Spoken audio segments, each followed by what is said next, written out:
केंद्रीय कैबिनेट की बैठक में आज तीनों कृषि कानूनों को वापस लेने पर मुहर लग सकती है। प्रधानमंत्री ने 19 नवंबर को कृषि कानून वापस लेने का ऐलान किया था। कैबिनेट की मोहर के बाद शीत सत्र में संसद भी इसे क्लियर कर देगी। वहीं आज की कैबिनेट में क्रिप्टो करेंसी पर रोक लगाने वाले बिल पर भी फैसला लिया जा सकता है।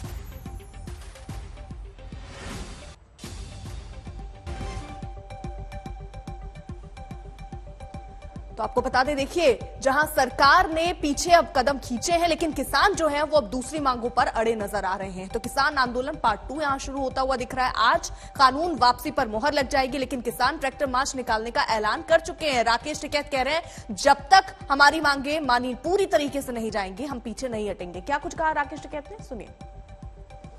इस वक्त हमारे साथ बात करने के लिए राकेश टिकैत जी मौजूद हैं, हम उनसे बात करते हैं। आज कैबिनेट की बैठक है, जो प्रक्रिया है जिसका ऐलान पहले ही हो चुका है कि जो तीनों कृषि कानून है वो वापस हो रहे हैं। अब आपका क्या कहना है, जो प्रक्रिया है वो शुरू हो जाएगी? शुरू हो जाएगी। आज से सरकार एक शुरुआत कर रही है किसान आंदोलन के समाधान की तरफ। आज से सरकार का कदम बढ़ने शुरू हुई है। तो आप लोगों की क्या प्रतिक्रिया है? क्या जब संसद में ये प्रक्रिया है भाई, हमारा तो काम करते रहो, पर्चे देते रहो, हम अपना फाइल में लगाते रहेंगे। जब कृषि कानून वापस हो जाएंगे तो क्या किसान जो दिल्ली के बॉर्डर पे बैठे हैं वो वापस जाएंगे, जैसा कि अपील भी है? जो 750 किसान शहीद हुए हैं, मुकदमे हैं, तो ये भी इसी में ही सवाल है। अजय टैनी की गिरफ्तारी है, ये तो बहुत से सवाल है। ये सारी चीजें जब तक पूरी नहीं होंगी तब तक वापसी यही है। और 27 तारीख की हमारी कैबिनेट की मीटिंग है, हम उसमें अगला फैसला उसमें लेंगे। तो आप लोगों ने दिल्ली जाने की भी बात कही है, ट्रैक्टर्स में बैठ के। कितने ट्रैक्टर? वो 30 ट्रैक्टर जाएंगे यहाँ से, 500 लोग जाएंगे। बॉर्डर से खुले हैं, बात हुई है दिल्ली पुलिस से परमिशन की? नहीं, परमिशन की कहाँ जरूरत है? जब रास्ते खुल रहे हैं, क्या दिल्ली में कोई जा रहा परमिशन लेता है क्या? लेकिन अगर ट्रैक्टर से एक साथ जुलूस निकालता है या एक साथ ढेर सारे लोग जाते, क्या कोई जुलूस निकाल रहे? हम तो दिल्ली जा रहे। कोई हर आदमी दिल्ली में जा तो जुलूस निकाल कर जाएगा अपना के। अगर मान लीजिए 30 ट्रैक्टर को पुलिस रोकती है? अरे जब रोकेगी, अभी तो 29 तारीख है, हमको ज्योतिषी है क्या? हम 6 दिन आगे की भी बात बता देंगे। और आपके और साथी आने वाले हैं? आ जाएंगे भाई, गांव के लोग आओगे, वे उसमें आओगे, गांव के आदमी आओगे। उन सबसे भी बात होगी, सारे मुद्दों पर बात होगी, सब वापसी को लेकर के भी बात होगी कि क्या गांव के कई लोग बताएंगे वापसी का, उसका सारा सवाल वे करेंगे। मतलब सब लोग मिल बैठ के मिल बैठ के तय करेंगे। एमएसपी की क्या ये भी संभावना बन रही है कि जो एमएसपी है वो कोई कमेटी बने, या बाकी जो मांगे हैं? बनी हुई है उसकी कमेटी। तो उसकी कमेटी तो 10 साल पहले बन गई थी। नरेंद्र मोदी जब मुख्यमंत्री थे, इनकी कमेटी बनी थी, ये उस कमेटी के अध्यक्ष थे। एक फाइनेंशियल कमेटी बनी थी और इन्होंने अपनी रिपोर्ट दी थी, उस रिपोर्ट को लागू कर दे। तो अब अगर सरकार ने कानून वापस कर दिया और बाकी की चीजें कहे कि कमेटी बाकी चीजें तय करती रहेगी कि इतने बेवकूफ नहीं हो गाँव का किसान, यू सब जाने लेके जाएंगे। जो पर्चा आज मिल जाएगा भाई, आमने सामने बैठ के सरकार से कब बात? आप जब बात करेंगे, जब आमने सामने आखिरी बार 22 जनवरी को। उसके बाद कोई बुलावा भी नहीं? कहाँ पे जाना? ये राकेश टिकैत है, इनका कहना है कि जब सारे किसान यहाँ पर इकट्ठे हो जाएंगे तो उसके बाद ही कुछ तय हो पाएगा। सारे किसान मिलकर बात करेंगे और ये देखेंगे कि क्या रास्ता निकलता है। कैमरामैन मनिन के साथ हिमांशु मिश्रा, दिल्ली आज तक। हमारे दो संवाददाता इस वक्त तमाम जानकारी के साथ जुड़ गए हैं। अशोक सिंघल हमारे साथ जुड़ गए हैं, हिमांशु मिश्रा भी हमारे साथ जुड़ गए हैं। अशोक, देखिए, ये एक लंबी लड़ाई किसानों ने लड़ी है। अब तीनों कृषि कानून वापस होने के बाद नए सिरे से नए मांगे सामने आती जा रही हैं और किसी भी तरीके से हल निकलता नहीं दिखाई दे रहा है। यहां तक कि सड़कों से भी हटने को तैयार नहीं है। एक नया मोर्चा ट्रैक्टर के जरिए और एक नए मार्च की तैयारी। बिल्कुल, लगातार सरकार पर प्रेशर बनाने की कोशिश है किसान संगठनों के द्वारा। और राकेश टिकैत ने साफ तौर से कहा, हालांकि सरकार आज जो कैबिनेट मीटिंग हो रही है उसमें तीनों कृषि बिलों को वापस लेने के प्रस्ताव को मंजूर कर देगी। उसके बाद संसद में शीतकालीन सत्र जो 29 तारीख से शुरू हो रहा है नवंबर से, उसमें वापसी पे फाइनल मोहर लग जाएगी एक प्रोसेस के तहत। लेकिन किसान संगठनों ने साफ तौर से कहा, उनकी बैठक भी हुई थी पिछले दिनों, उन्होंने कहा कि एमएसपी गारंटी कानून बनना चाहिए और जो मुकदमे दर्ज हुए थे किसानों पर वो वापस होने चाहिए और जो जो एमएस गृह राज्य मंत्री हैं अजय, उनको भी गिरफ्तार किया जाना चाहिए, उनके खिलाफ कड़ी कार्रवाई होनी चाहिए। तो ये तमाम मांगे हैं और किसानों का तब जब तक हम हटेंगे नहीं, हमारा आंदोलन वापस नहीं होगा जब तक ये मांगे पूरी नहीं होती। और एमएसपी को लेके तो किसानों ने साफ तौर से कहा है कि ये मांग पुरानी है, हमारी आज की नहीं है। 3 कानून बिलों को वापस, कृषि कानूनों को वापस होना तो एक मांग थी, उसके अलावा एमएसपी गारंटी कानून बने, ये भी हमारी मांग रही है। और कि किसान दिल्ली की तरफ कूच करेंगे, ये भी राकेश टिकैत ने साफ तौर से कहा है कि हम लोग अपना आंदोलन जारी रखेंगे। लेकिन इतना जरूर है, सरकार ने कदम आगे बढ़ाया है कृषि बिलों को लेकर के आंदोलन को खत्म कराने की दिशा में। और प्रधानमंत्री ने खुद अपील की थी कि किसानों को अपने घर चले जाना चाहिए। लेकिन किसानों का ये कहना है कि जब तक फाइनल तौर से कृषि बिलों की वापसी पर मोहर नहीं लगती तब तक हम नहीं सोचेंगे। ठीक है हिमांशु, याद होगा जब 11 दौर की बातचीत हुई थी तो सहमति इस बात पर भी बन गई थी कि अगर तीनों कृषि कानून वापस ले लिए जाते हैं तो हम घर जाने को तैयार हो जाएंगे। उसके बाद एक कमेटी बन जाएगी, आपकी जो और सारी दिक्कतें हैं वो उसको बैठकर सुलझा लिया जाएगा। लेकिन आज जब तीनों कृषि कानून वापस लेने की बात सरकार कर चुकी है और कदम भी आगे बढ़ा रही है, यहां नई मांगे किसान लेकर आ रहे हैं, क्या उनकी और आगे की रणनीति दिख रही है? और क्या ये संकेत कि ये अभी पीछे हटने को तैयार नहीं है और अपनी एक के बाद एक नई मांग लेकर सामने आते जा रहे हैं? कल को एमएसपी पर भी अगर सरकार तैयार हो जाती है या किसी और बात जो इनकी मांग है उसको तैयार हो जाती है, तो क्या भरोसा कि किसान पीछे हट जाएंगे?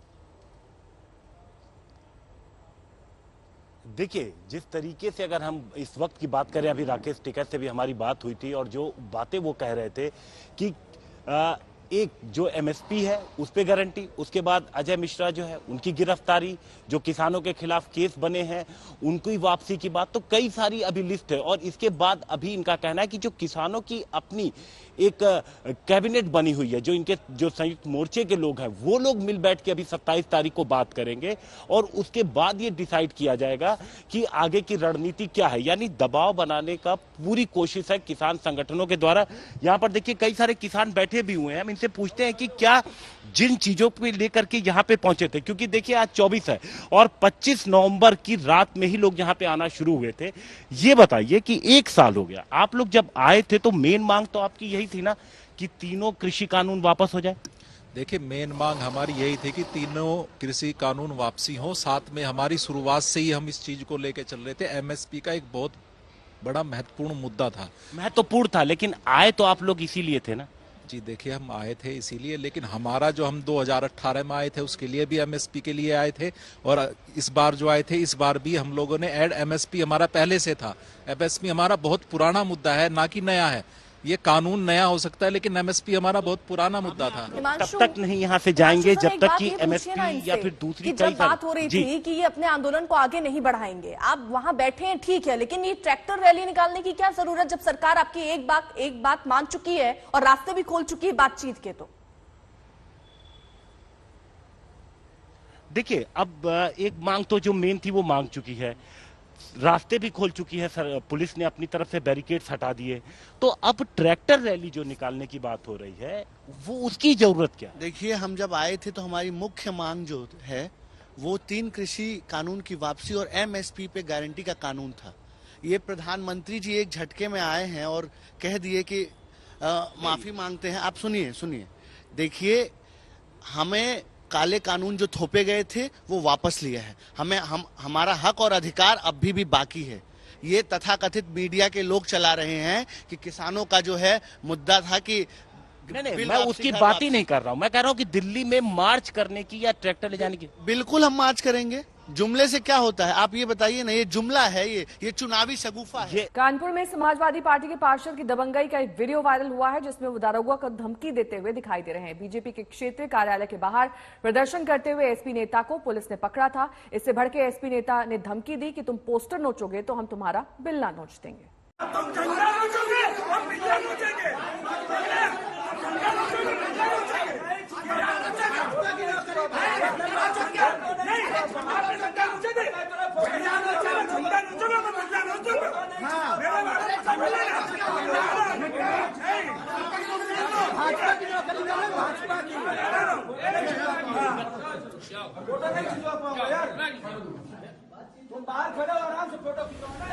तुम मेरा झंडा नोचोगे, मैं तुम्हारा बिल्ला नोच दूंगा। कानपुर के बर्रा थाने के दरोगा को ये खुली धमकी है। कानपुर के समाजवादी पार्टी पार्षद और समाजवादी युवजन सभा के जिला अध्यक्ष अर्पित यादव की। एक बार फिर देखिए बर्रा थाने के दारोगा पर एसपी नेता की दबंगई।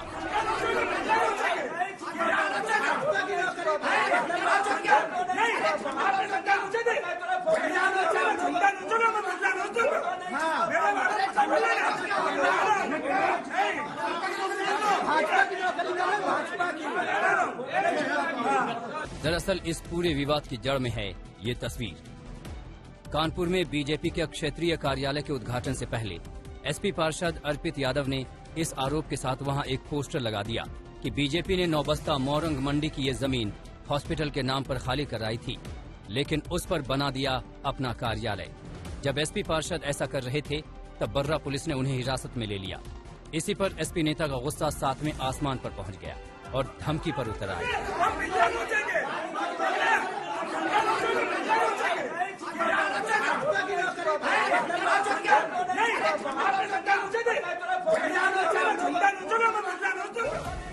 अर्पित यादव की धमकी को पुलिस ने सरकारी कार्य में बाधा डालने की कोशिश बताया और उनके खिलाफ कानूनी कार्यवाही की जा रही है। बीजेपी के जिस दफ्तर को लेकर एसपी नेता ने बखेड़ा किया, कल बीजेपी अध्यक्ष जेपी नड्डा ने सीएम योगी आदित्यनाथ की मौजूदगी में उसका उद्घाटन किया। रंजय सिंह, कानपुर, आज तक।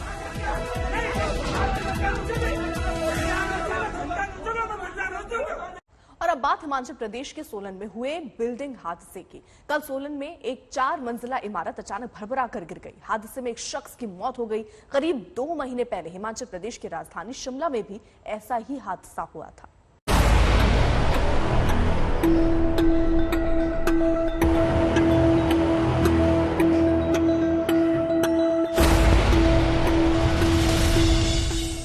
चंद सेकंड में जमींदोज हो गई 4 मंजिला बिल्डिंग और चारों तरफ छा गया धूल का गुबार। तस्वीरें देखिए, धूल के गुबार से निकलकर किस तरह लोग जान बचाने के लिए भागते नजर आ रहे हैं। ये हिमाचल प्रदेश के सोलन के परवाणु की तस्वीर है। कल 3 मजदूर इस खाली पड़ी बिल्डिंग की साफ सफाई के काम में लगे थे, तभी अचानक रेत के महल की बिल्डिंग जमींदोज हो गई। हादसा कल दोपहर करीब 1:30 बजे हुआ। हादसे की खबर लगते ही पुलिस, प्रशासन और दमकल की टीम मौके पर पहुंची और रेस्क्यू ऑपरेशन में लग गई। देर शाम एनडीआरएफ की टीम भी सर्च ऑपरेशन के लिए पहुंच गई। तस्वीरें देखिए, किस तरह 4 मंजिला बिल्डिंग के मलबे में जिंदगी को तलाशने का काम चल रहा है। मलबे से एक का शव बरामद हुआ है, जबकि 3 लोगों को सुरक्षित निकाल लिया गया। दोनों को चोटें आई हैं। सोलन के बिल्डिंग हादसे ने शिमला बिल्डिंग हादसे की खौफनाक यादों को ताजा कर दिया है। आरजेडी अध्यक्ष लालू प्रसाद यादव आज अनोखे अंदाज में दिखाई दिए। सुबह के वक्त खुद जीप चलाकर पटना की सड़कों पर वो घूमने निकल पड़े। लालू यादव ने ट्वीट किया कि आज वर्षों बाद अपनी पहली गाड़ी को चलाया। इस संसार में जन्मे सभी लोग किसी न किसी रूप में ड्राइवर ही हैं। बिहार में नीतीश सरकार के 15 साल पूरे हुए हैं और आरजेडी ने सरकार पर 21 सवाल दागे, जिसमें शिक्षा, स्वास्थ्य से लेकर रोजगार पर सवाल है। लेकिन आज की सबसे रोचक तस्वीर तो खुद लालू की है।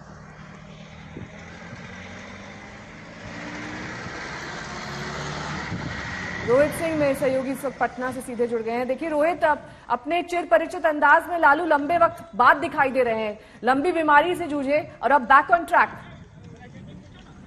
जी बिल्कुल, देखिए ऐसी तस्वीरें शायद ही किसी ने देखी होंगी कि लालू प्रसाद यादव खुद स्टीयरिंग व्हील संभाले हुए हैं और जीप चला रहे हैं और आज ये तस्वीरें देखने को मिली। और आप गौर कीजिए, पिछले कई सालों से लालू यादव की तबीयत खराब रह रही है, बहुत तरह की बीमारियों से वो ग्रसित हैं, उनका इलाज चलता है लगातार। लेकिन इस वक्त जब वो पटना में मौजूद हैं तो आज उन्हें देखा गया कि उनके घर पर एक जीप है, पुरानी जीप है, उसके स्टीयरिंग व्हील पर वो बैठ गए और अपने कुछ साथियों के साथ, उनके कुछ समर्थक भी जीप पर दिख रहे हैं, पटना की सड़कों पर जो है सैर करते हुए नजर आए और बिल्कुल दबंग अंदाज में नजर आ रहे थे लालू प्रसाद को कि खुद स्टीयरिंग उन्होंने अपने हाथों में संभाल रखी थी। अमूमन उनको हम लोग देखते हैं कि वो हमेशा बाइक की सीट पर बैठते हैं, ड्राइवर गाड़ी चलाता है, लेकिन यहाँ पे ये तस्वीरें काफी दिलचस्प है कि लालू ने खुद स्टीयरिंग संभाली हुई है और इस संदेश देने की भी कहीं ना कहीं कोशिश हो रही है कि लालू की उम्र भले ही 70 पार हो चुकी हो, लेकिन फिर भी उनमें अभी भी आज वो दमखम मौजूद है और वो गाड़ी अपने हाथों में लेकर चला रहे हैं। और संदेश ये भी देने की कोशिश है कि मौका मिले तो शायद बिहार की भी वो गाड़ी खुद चला पाए, इस तरह के संदेश भी इस तस्वीरों के जरिए देने की कोशिश हो रही है। लेकिन बेहद दिलचस्प तस्वीरें हैं। बहुत बहुत शुक्रिया रोहित इस तमाम जानकारी के लिए आपका। यूपी में नेताओं की चुनावी जुबान की बात अब करेंगे, जिसकी धार पैनी होती जा रही है। एक दूसरे को कमजोर साबित करने के लिए नेता सारी ताकत जुबान पर ही लगा दे रहे हैं। और जमीनी हकीकत चाहे जो भी हो, लेकिन जुबानी जंग के धुरंधर योगी आदित्यनाथ, अखिलेश यादव और ओवैसी ही दिख रहे हैं। कल कानपुर में सीएम योगी ने बाकी दोनों धुरंधरों पर एक ही दांव आजमाया। संस्था में पढ़कर के प्रदेश के चुनाव में जिना कहां से आ गए? आज प्रदेश में दंगा नहीं है। उठो, जागो, जागोगे, तुम्हारे नहीं जागोगे तो कब जागोगे? चुनावी जुबान कैंची की तरह होती है। जिस तरह कैंची की धार तेज होना जरूरी है, उसी तरह नेताओं में भी जुबान की धार को लेकर कोई भ्रम नहीं है। और चुनावी जंग जब यूपी के किले के लिए हो, तो जुबान नाम के हथियारों में जितनी धार लगे वो कम है। यूपी के मुख्यमंत्री योगी आदित्यनाथ के तेवर बता रहे हैं कि जंग में विरोधियों के साथ रहमो करम की कोई गुंजाइश नहीं है। चाचा जान और अब्बा जान के नैया से कहूंगा कि वे सावधान होकर के सुन लें। अगर प्रदेश की भावनाओं को भड़का करके माहौल खराब करोगे तो फिर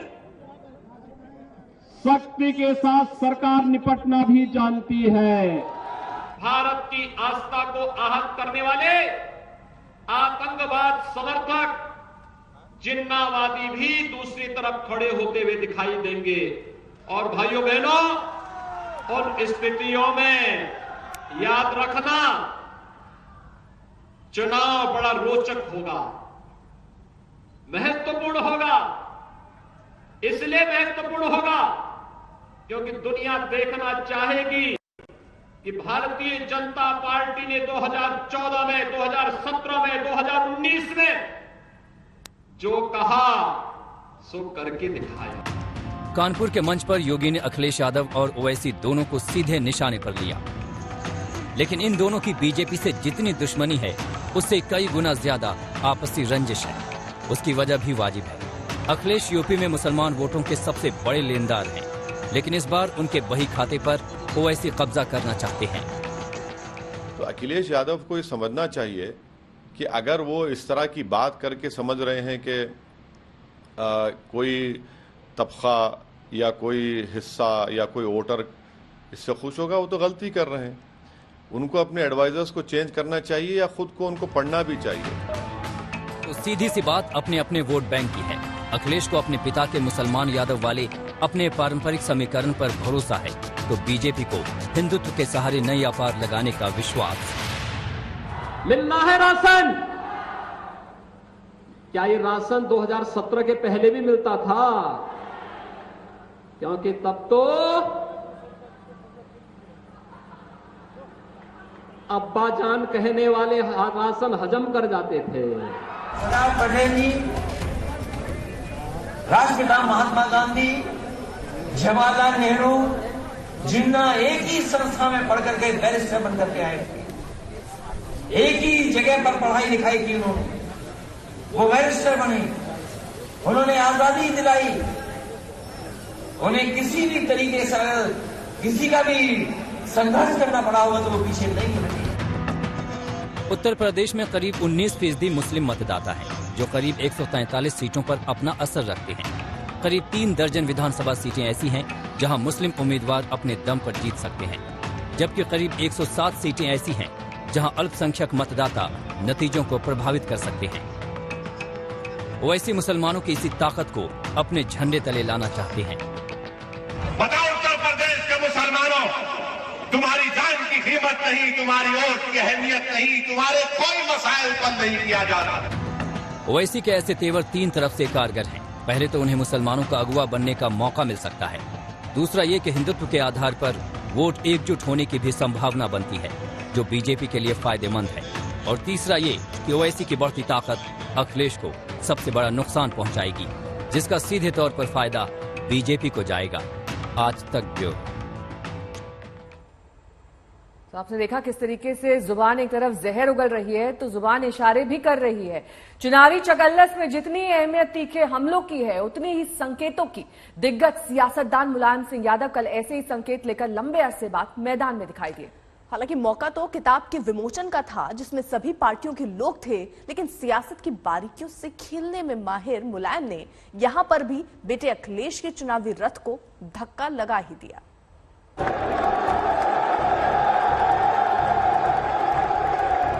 2022 की चुनावी महाभारत में ये मुलायम सिंह यादव की पहली एंट्री है।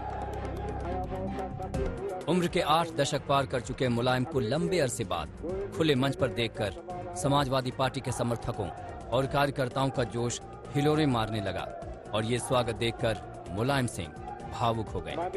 हम देख रहे हैं कि जो हम लोग चाहते थे वो आज दिखाई दे रहा है। अब आज आपको हिंदुस्तान के विकास को कोई रोक नहीं सकता है। आगे चल करके हिंदुस्तान की पहचान दुनिया में नंबर 1 पे होगी। पिछले विधानसभा चुनाव से पहले यानी 2016 में ही मुलायम परिवार में उनकी विरासत को लेकर लंबी लड़ाई चली। भाई और बेटे में से मुलायम ने बेटे को चुना और भाई शिवपाल ने अलग पार्टी बना ली। तब से मुलायम सक्रिय राजनीति से करीब करीब रिटायर ही हैं।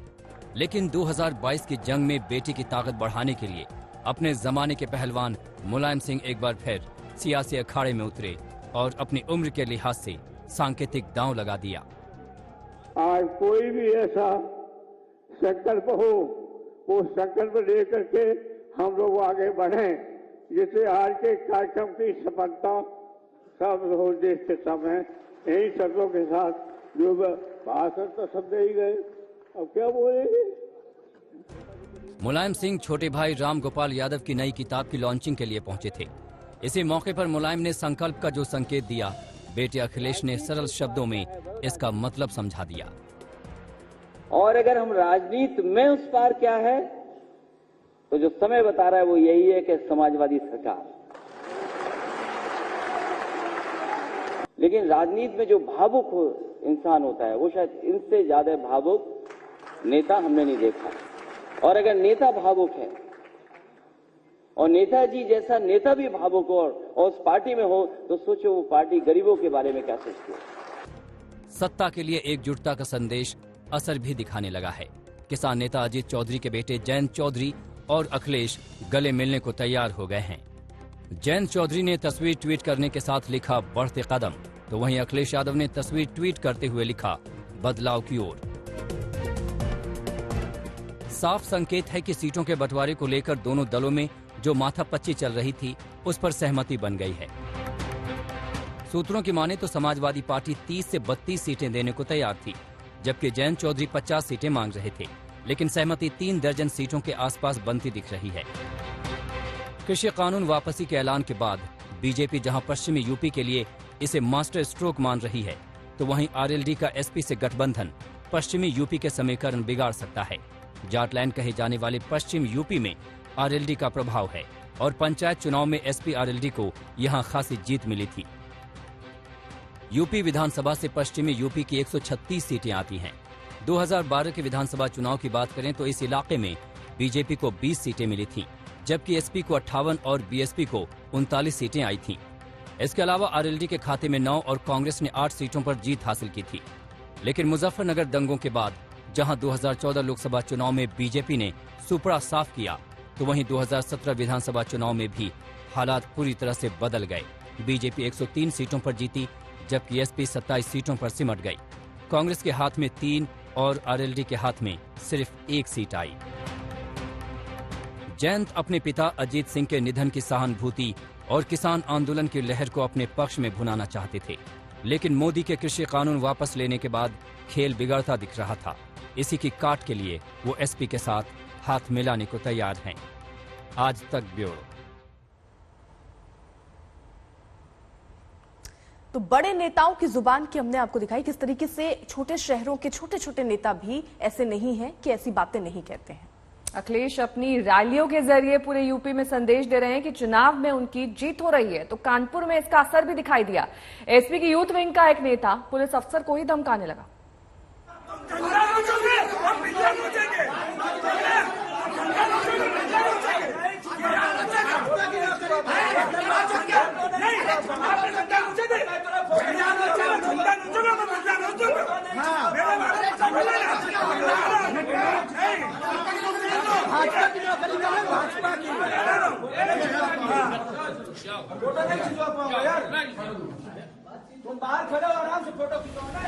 तुम मेरा झंडा नोचोगे, मैं तुम्हारा बिल्ला नोच दूंगा।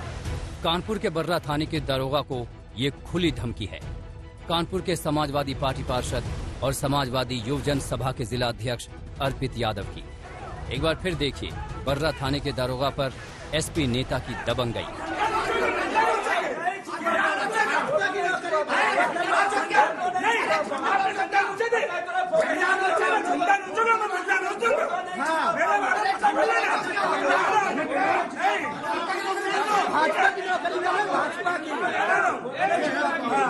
दरअसल इस पूरे विवाद की जड़ में है ये तस्वीर। कानपुर में बीजेपी के क्षेत्रीय कार्यालय के उद्घाटन से पहले एसपी पार्षद अर्पित यादव ने इस आरोप के साथ वहां एक पोस्टर लगा दिया कि बीजेपी ने नौबस्ता मोरंग मंडी की ये जमीन हॉस्पिटल के नाम पर खाली कराई थी, लेकिन उस पर बना दिया अपना कार्यालय। जब एसपी पार्षद ऐसा कर रहे थे तब बर्रा पुलिस ने उन्हें हिरासत में ले लिया। इसी पर एसपी नेता का गुस्सा सातवें आसमान पर पहुंच गया और धमकी पर उतर आया।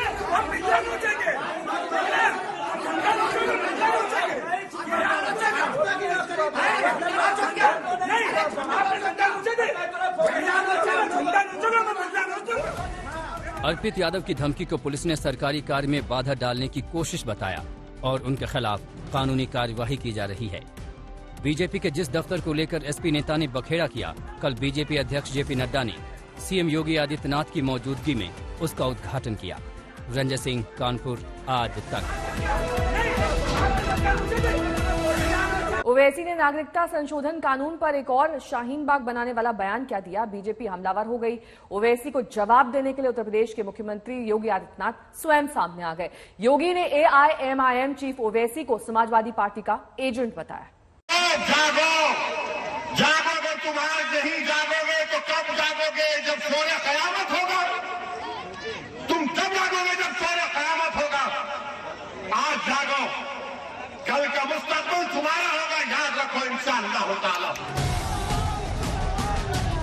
उत्तर प्रदेश के मुसलमानों को एकजुट करके ओवैसी सूबे में अपनी पैठ बनाना चाहते हैं। याद रखो उत्तर प्रदेश के मेरे मुसलमानों, अगर तुम इस जुल्म का खात्मा करना चाहते हो तो सियासी ताकत बनो। मेरे पास कोई जादू की छड़ी नहीं है, मगर मैं तुमसे जो कुछ कह रहा हूं पूरे अखलास के साथ आपके सामने ये कह रहा हूं कि उत्तर प्रदेश हो या भारत हो, यहां पर हमको अगर अपने मसाइल को हल करना है, जमहूरियत और भारत का संविधान आपको इस बात की इजाजत देता है कि आप अपने वोट से अपने कैंडिडेट को कामयाब करें। लेकिन ओवैसी के इन्हीं तेवरों से सवाल उठ रहा है कि क्या उत्तर प्रदेश का चुनाव धर्म के इर्द गिर्द होने जा रहा है? बताओ उत्तर प्रदेश के मुसलमानों, तुम्हारी जान की कीमत नहीं, तुम्हारी वोट की अहमियत नहीं, तुम्हारे कोई मसाइल पर नहीं किया जाता। उत्तर प्रदेश के चुनाव में बेरोजगारी, महंगाई, बिजली, सड़क, पानी के मुद्दे पीछे हो गए हैं और सीएए की गूंज सुनाई दे रही है। अगर एनपीआर और एनआरसी का कानून बनाएंगे तो हम दोबारा रोड पे निकलेंगे, यहीं पर भी शाहीन बाग बनेगा इंशाअल्लाह ताला। याद रखना। आज यहाँ पर मैं चेतावनी दूंगा उस व्यक्ति को जो यहाँ पर सिटीजनशिप अमेंडमेंट एक्ट के नाम पर फिर से भावनाओं को भड़काने का कार्य कर रहा है। इन बयानों के साथ ही उत्तर प्रदेश के चुनाव में योगी आदित्यनाथ बना ओवैसी के बीच बयानबाजी का नया राउंड शुरू हो गया है। इस नई जुबानी जंग का आगाज नागरिकता संशोधन कानून पर ओवैसी के एक बयान से शुरू हुआ, जिसमें उन्होंने बाराबंकी में दिल्ली जैसा शाहीन बाग बनाने की बात कही। अगर एनपीआर और एनआरसी का कानून बनाएंगे तो हम दोबारा रोड पे निकलेंगे, यहीं पर भी शाहीन बाग बनेगा इंशाअल्लाह ताला। याद रखना। ओवैसी के इस बयान के 24 घंटे के अंदर योगी आदित्यनाथ का जवाब आया। उत्तर प्रदेश के मुख्यमंत्री ने सीधे सीधे ओवैसी का नाम लेकर उन्हें चेतावनी दी। आज यहाँ पर मैं चेतावनी दूंगा उस व्यक्ति को जो यहाँ पर सिटीजनशिप अमेंडमेंट एक्ट के नाम पर फिर से भावनाओं को भड़काने का कार्य कर रहा है। और भाइयों बहनों, मैं इस अवसर पर चाचा जान और अब्बा जान के इन युवाओं से कहूंगा कि वे सावधान होकर के सुन लें। अगर प्रदेश की भावनाओं को भड़का करके माहौल खराब करोगे तो फिर शक्ति के साथ सरकार निपटना भी जानती है। कानपुर में हो रही बीजेपी की बूथ लेवल मीटिंग को संबोधित करते हुए योगी आदित्यनाथ ने ओवैसी को समाजवादी पार्टी का एजेंट बताते हुए माहौल बिगाड़ने का आरोप लगाया। आज तक HD सबसे तेज सबसे ज्यादा।